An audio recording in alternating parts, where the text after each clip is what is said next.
Let us turn in our Bibles to the Gospel of Matthew and chapter 5. Matthew's Gospel and chapter 5.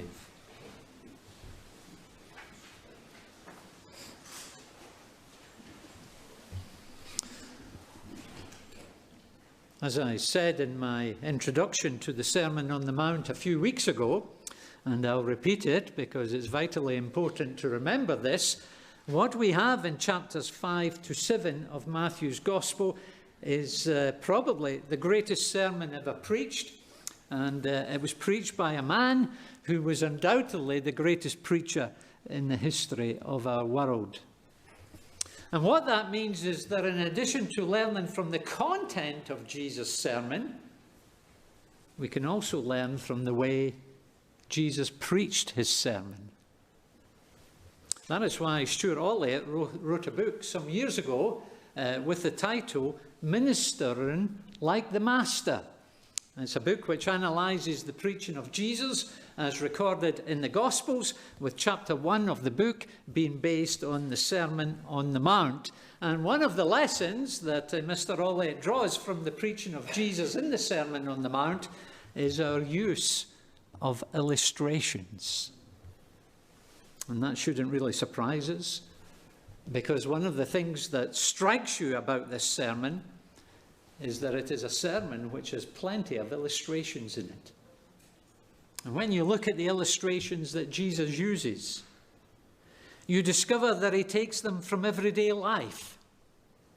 His illustrations are objects or circumstances that the people of his day would have been very familiar with. And as we come to verses 13 to 16 of Matthew chapter 5, we come across some of those familiar things. Which brings me to my first point this morning, and that is our present residence in a fallen world. Our present residence in a fallen world. Now, as I've said on previous occasions, the Sermon on the Mount is not describing how we become citizens of God's kingdom. Instead, it is describing what life is like for those who are already within the kingdom of God. And as we worked our way through the first 12 verses of the sermon, we've heard Jesus describe the characteristics of those who populate his kingdom. We've heard Jesus list several characteristics that are valued or prized within the kingdom of heaven. Characteristics that describe what it is to flourish within the kingdom of heaven. Characteristics that lead to the blessing of God within his kingdom. And one of the things that immediately becomes obvious as you work your way through those verses is that the kingdom of heaven is very different from the kingdom of this world. Very different. Qualities that are valued within the kingdom of heaven are often dismissed as being signs of failure and futility within our world.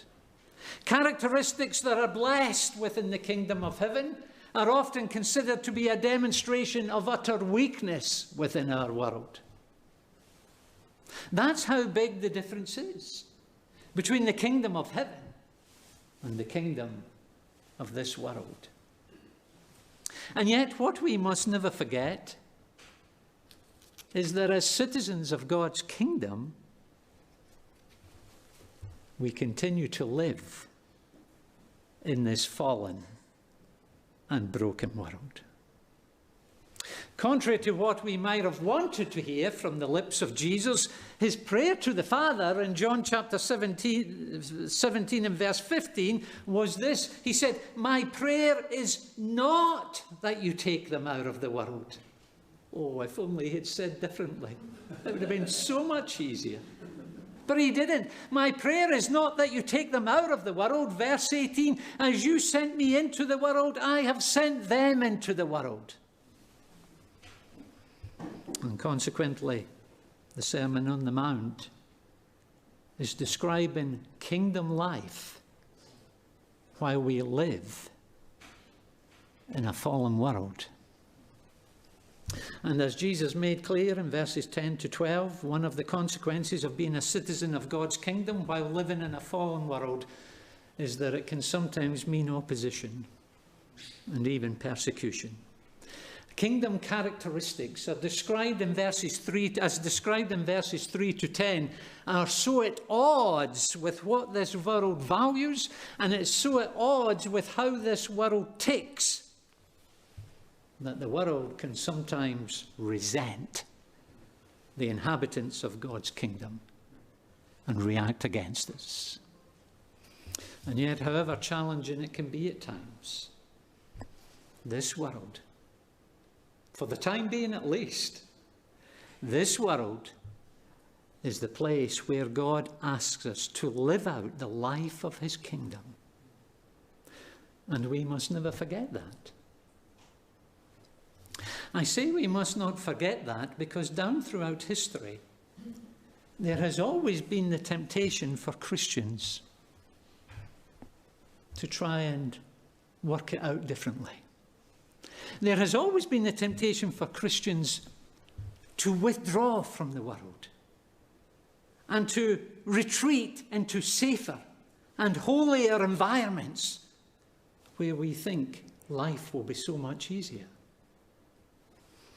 You see it happening, for example, in the monasteries of the Middle Ages. You see it happening in more recent times in the separation and withdrawal from society that has characterized some church groupings, such as the Exclusive Brethren. And you see it happening today to some extent in the Christian homeschooling movement. Oh, to give credit where credit is due, such withdrawal from society often stems from a genuine concern to protect ourselves and to protect those around us from the wicked and sinful influences of a wicked and sinful world. And such a concern is commendable. But nowhere in the New Testament are we taught that the way to protect ourselves as Christian people is by a wholesale withdrawal from the world that we live in. In fact, the very opposite is the case. Time and time again, we hear Jesus and his apostles telling us and equipping us for the challenges of living out our Christian life, for the challenges of living out kingdom life in a fallen and a wicked and a sinful world. And as we do so, says Jesus in verses 13 to 16, we will fulfill a vitally important role. Which leads me to my second point, and that is our present role in a fallen world. Our present role in a fallen world. Now, although 2,000 years have passed since Jesus first preached this sermon, you will still hear words or phrases from it being used in our everyday language. Isn't that incredible? And when you think of the great speeches that are made today by politicians and celebrities and all the rest of it, do you think if you were to come back here in 2,000 years, do you think some of their words and phrases and language would still be in use in everyday speech? Of course not. What they say today will be forgotten within 10 or 20 years of them leaving this life. But not with Jesus. 2,000 years on, and some of what he says in this sermon is very much part of our everyday language. For example, how often have you heard someone describe someone else as being the salt of the earth? It's a phrase that is used to describe someone who's a nice, honest, decent sort of person. It's the sort of thing that someone might say to you at your father's funeral in order to encourage you. Your old man, oh, he was the salt of the earth, he was. We could do with a lot more like him.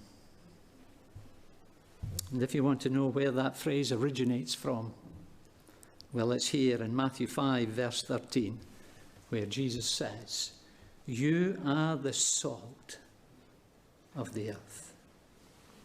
Please note, Jesus wasn't using this phrase to describe nice, decent folk in general. Instead, he was using it of his disciples in particular. It was to his followers that he said, You are the salt of the earth. And then in verse 14, he says to them again, you are the light of the world. Now, it's probably fair to say that our tendency as evangelical Christians has been to make a clear distinction between those two sayings of Jesus, and we often see the first as being a reference to our moral and ethical and social influence for good within society, and the latter as being a specific reference to our spread of the gospel in our evangelism. Well, I'm not going to make that clear distinction this morning for the simple reason that I'm not sure the text supports it. For example, why is it that it's at the close of the verses on us being the light of the world that Jesus says, let your light shine before men that they may hear your gospel and believe it? No. Let your light shine before men that they may see your good deeds and praise your Father in heaven. Now, according to our usual distinction between the salt and light sayings of Jesus, those final words of Jesus would have been far more appropriate after the salt illustration rather than the light illustration, would they not? Does that suggest that Jesus got it wrong? No. It suggests that our usual distinction between the two is probably wrong. Rather than making that clear distinction, it is better perhaps to take these two sayings of Jesus as being essentially two ways of saying the same thing. And that is that as citizens of his kingdom, we have a vitally important role to play in this dark and depraved world.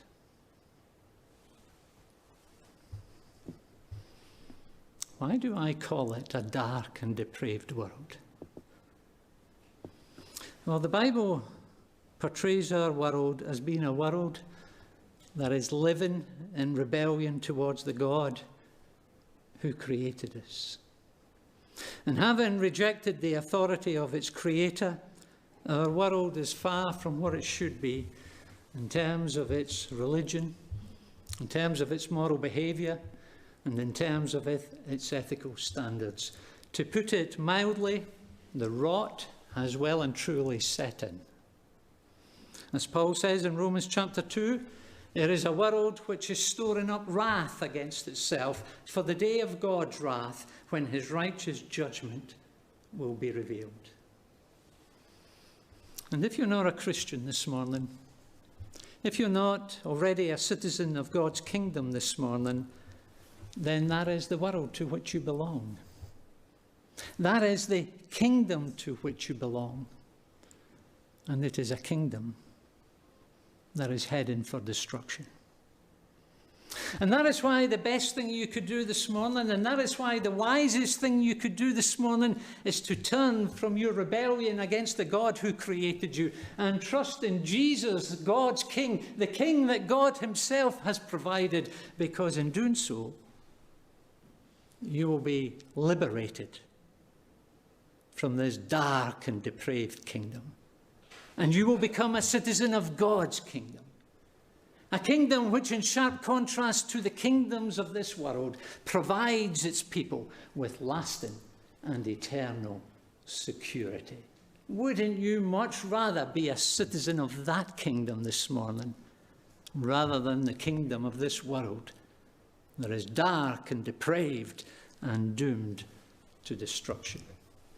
And if you are already a citizen of that kingdom this morning, if you are a Christian this morning, then what Jesus is saying in these verses is that rather than wash your hands of that dark and depraved world out there and have nothing whatsoever to do with it, what Jesus is telling you in these verses is that you have a vitally important role to play in that world.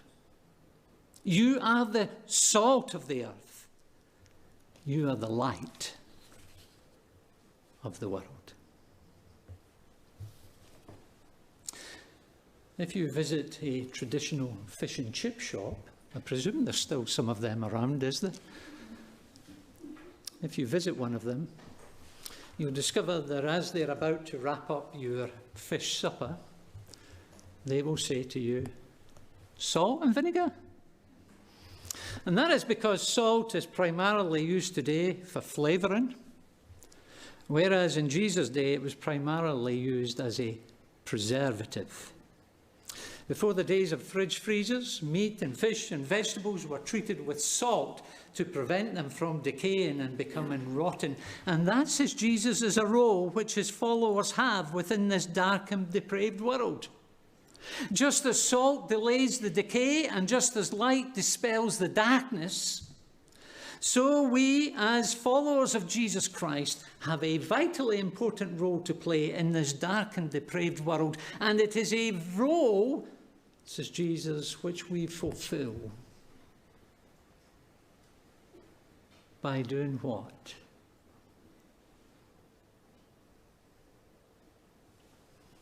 Well, do you remember what Jesus has already told us so far in his sermon? Because the Beatitudes have become such a well-known part of Jesus' teaching, they've almost become a sort of sermon in their own right, there is sometimes the danger of us seeing them as being something completely separate and distinct from the rest of the Sermon on the Mount. And so, having reached verse 13, we perhaps think to ourselves, okay, those Beatitudes, they were like a taster or a trailer. And now that we've got them out of the way, we'll get into the sermon proper. And it's perhaps that sort of thinking that leaves us scratching our heads as to how we can be salt and light in a dark and depraved world. What would perhaps be better is, as Michael did, is as if we just kept reading on from the Beatitudes and on into verses 13 to 16 without taking a big break. I say that because in verses 10 to 12, Jesus has been describing the world's relationship to us and what it sometimes does to us. And now in verses 13 to 16, Jesus is explaining our relationship to the world and what we can do for it. The break between verses 12 and 13 is probably nowhere as big as we think it is, and that is important to appreciate. Because the way we fulfill our role as salt and light in this world is simply by being the people that Jesus has just been describing in verses 3 to 12. It's by demonstrating the characteristics of the kingdom that we will be salt in a depraved world and light in a dark world. And that is why, did you notice, Jesus doesn't say in verse 13, now listen, you boys, you need to become the salt of the earth. He didn't say that. And neither does he gather his disciples around and say, okay, guys, let's sit down and have a discussion on how you can start being or start doing the light of the world. He didn't say that either. Instead, what Jesus says to those men is, you are the salt of the earth. You are the light of the world. It's not a matter of becoming anything.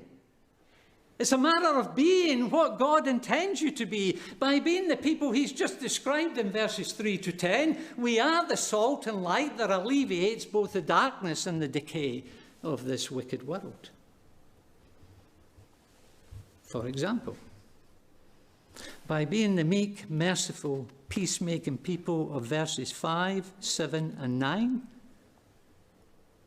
we will prevent the classroom that we belong to from being as much of a ruthless, vindictive, backbiting environment that it would have been if we were not there. By being those who demonstrate a hunger and thirst for righteousness, verse 6, we will prevent the workplace from being as corrupt in its practices and as blasphemous in its language as it would otherwise be if we were not there. It was by demonstrating a hunger and a thirst for righteousness, verse 6, that Christians such as John Newton and William Wilberforce had a profound effect upon our society in a past generation. And just in case you think I'm dismissing the need for evangelism altogether in favour of social reform, let me put you at ease.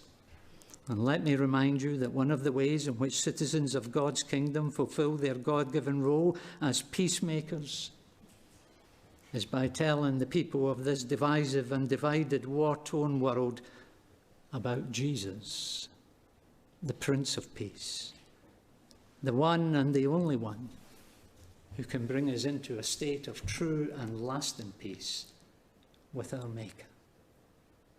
That is part and parcel of what it means to be a peacemaker.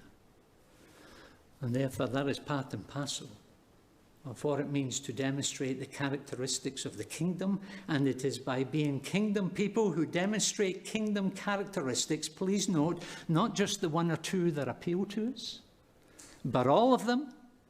It is by being kingdom people who demonstrate kingdom characteristics that we will fulfill our vitally important role in this fallen world. The role of being the salt of the earth, the role of being the light of the world.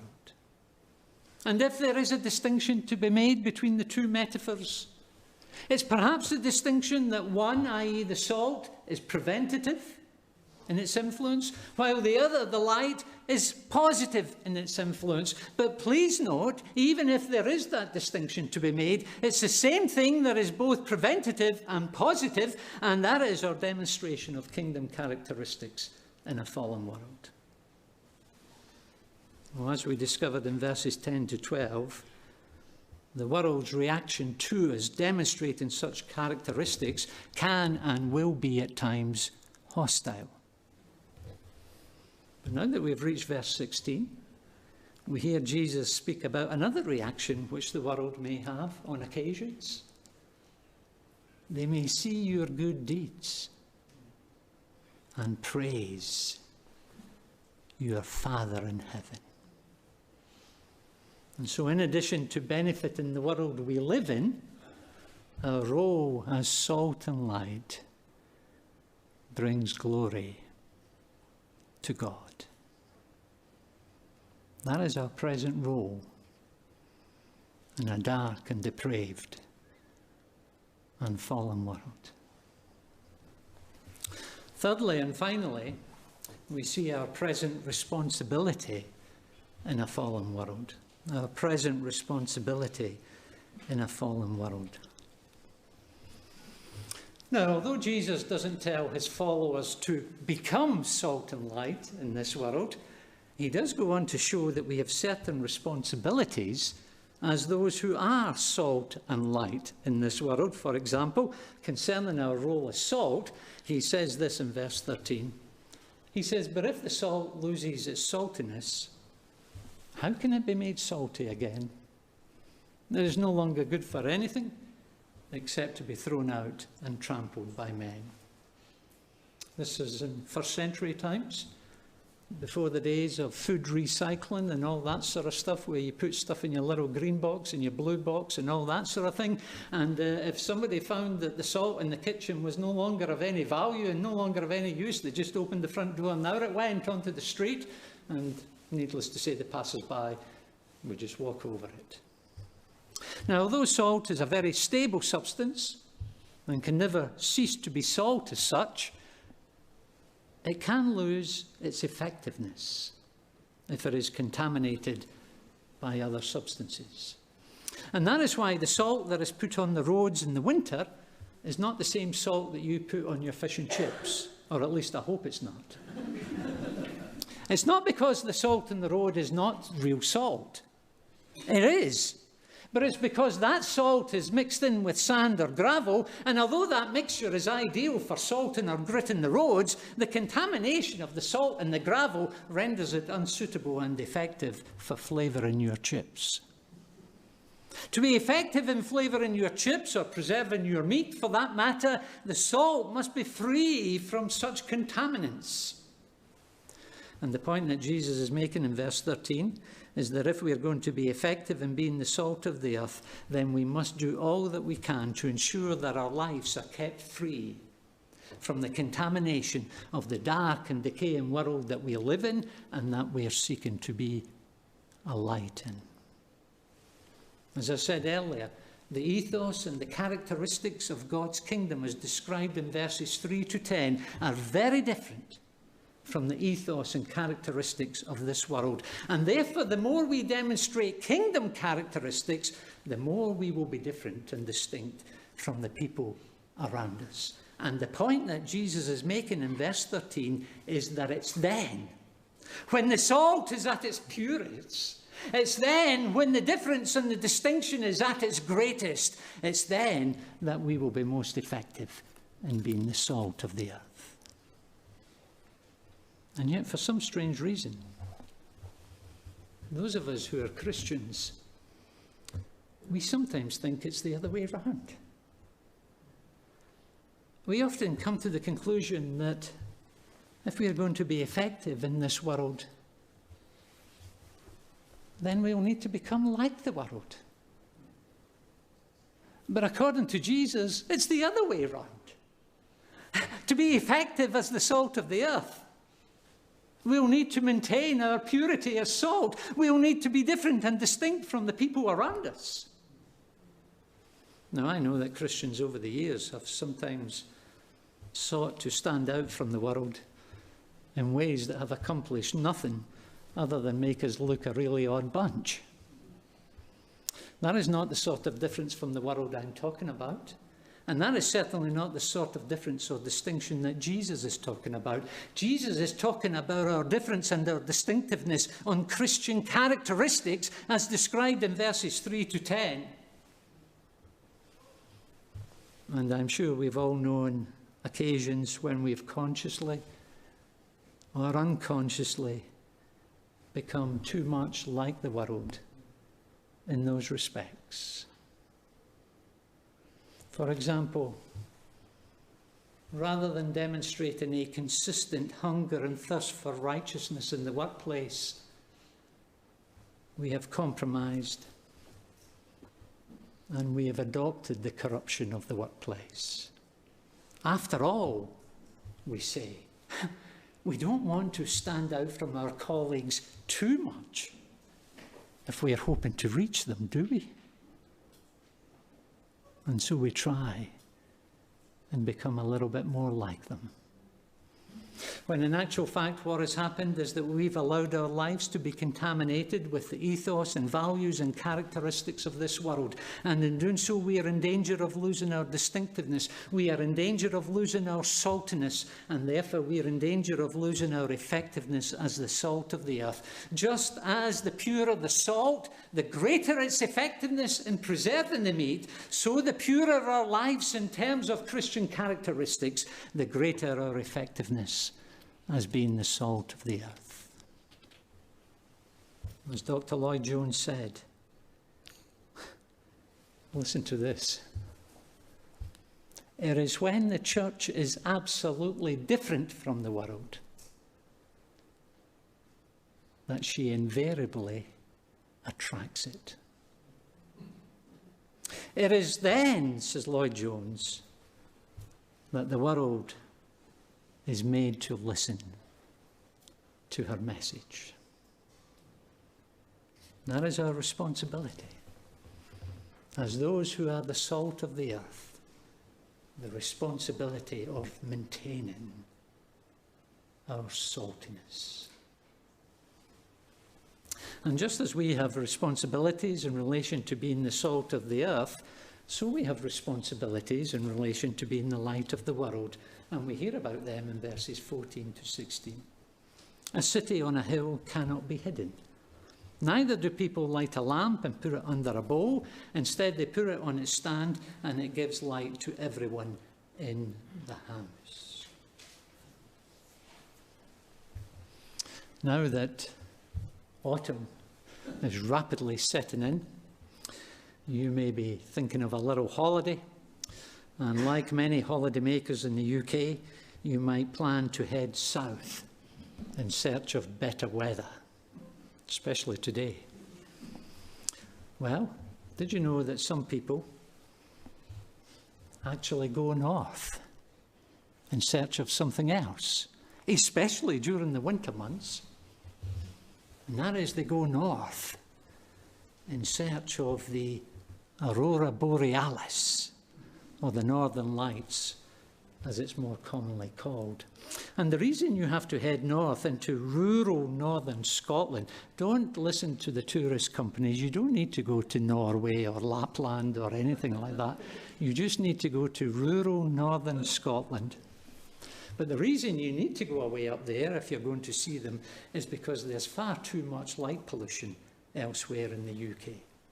Our modern towns and cities, even somewhere like Inverness, which is not quite the centre of the universe, even a big town like Inverness emits an enormous amount of light. And although cities in Jesus' day would have emitted far less light, the light from a city on a hill would be seen some distance away. Not the light from a city in a valley, but the light from a city on a hill. It would be seen some distance away. The elevation of the city enables its light to be seen further afield. And that is why, verse 15, when first century people lit a lamp at home, they didn't hide it under a bowl, but instead they put it up on a stand. For lights to be effective, they have to be seen. They have to be visible. And so that being the case, says Jesus to his followers in verse 16, in the same way, let your light shine before men, that they may see your good deeds and praise your Father in heaven. Now, in view of what Jesus told these disciples about opposition in verses 10 to 12, we might have expected his advice to be that his followers lie low in society. We might have expected his advice to be that they keep their heads down as much as possible. We might have expected his advice to his followers will be, look, you keep a low profile in this world. His advice, we might think, would have been, look, you may remain hidden away as much as you possibly can in monasteries or Christian ghettos or a Christian subculture or a holy huddle of one description or another. But the illustrations that Jesus has just given in verses 14 and 15 would cause us to conclude that if we are going to be the light of the world, and if we are going to be effective lights in this world, then the very opposite should be our strategy. Should it not?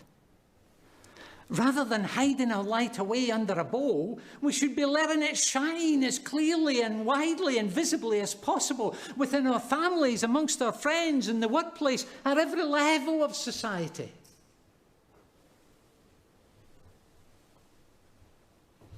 I know that's a challenge, especially in a society like ours. It's much easier to get a job, an admin job, working from home, where you just sit in your little office all day and just look at the computer. It's much easier to do that than to go and be a member of Parliament in the Houses of Parliament as a Christian. Much easier. But the challenge is, okay, everybody has their particular gifts and abilities. We can't all be members of Parliament. But the challenge is that rather than deliberately hiding ourselves away from society, the challenge is that we are seen in society. That is our responsibility as those who are the light of the world. And what will be the effect of us doing so? Well, as that light consists of those Christian characteristics or kingdom characteristics described in verses 3 to 10, the consequences of letting our light shine is that people around us, verse 16, they will see our good deeds. And in response, some will praise our Father in heaven. And that is why, to return to my first point, Jesus asks us to live out the life of this kingdom in this fallen world. 3 lessons from 2 illustrations. Firstly, our present residence in a fallen world, our present role in a fallen world, and thirdly, our present responsibilities in a fallen world.